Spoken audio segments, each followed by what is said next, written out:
भारतीय reserve bank RBI ने zero balance खातों, जिन्हें तकनीकी रूप से BSBD basic savings bank deposit account कहा जाता है, के लिए बड़े बदलावों की घोषणा की है। ये नए नियम 1 अप्रैल 2026 से प्रभावी होने जा रहे हैं। ये अपडेट उन लोगों के लिए बहुत महत्वपूर्ण है जो बिना किसी मंथली मेंटेनेंस चार्ज के बैंकिंग सुविधाओं का लाभ उठाना चाहते हैं। यहाँ मुख्य बदलावों और फायदों का विवरण दिया गया है। 1.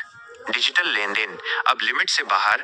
सबसे बड़ी राहत यह है कि अब यूपीआई, एनईएफटी, आरटीजीएस और आईएमपीएस जैसे डिजिटल लेन देन को मासिक 4 फ्री विड्रॉल की लिमिट में नहीं गिना जाएगा। पहले कई बैंक डिजिटल ट्रांजैक्शन को भी विड्रॉल की गिनती में शामिल कर लेते थे। अब आप जितनी बार चाहें यूपीआई पेमेंट कर सकते हैं। आपके 4 फ्री कैश विड्रॉल एटीएम या ब्रांच से सुरक्षित रहेंगे। 2. फुल फीचर बैंकिंग सुविधाएं मुफ्त। आरबीआई ने निर्देश दिया है कि जीरो बैलेंस खाता धारकों को अब वे सभी सुविधाएं मिलेंगी जो एक रेगुलर सेविंग अकाउंट में होती हैं, और वो भी बिल्कुल मुफ्त।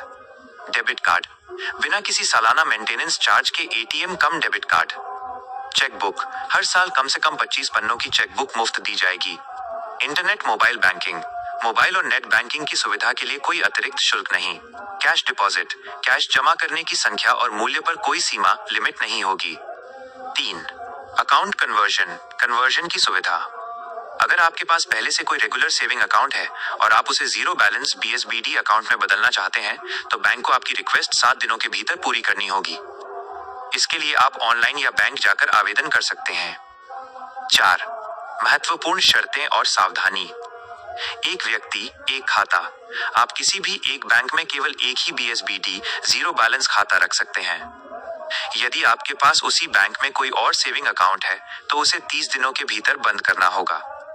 केवाईसी अपडेट 1 जनवरी 2026 से आरबीआई के सख्त नियमों के अनुसार, यदि आपका खाता लंबे समय से निष्क्रिय, इनएक्टिव है या केवाईसी अपडेट नहीं है, तो उसे बंद किया जा सकता है।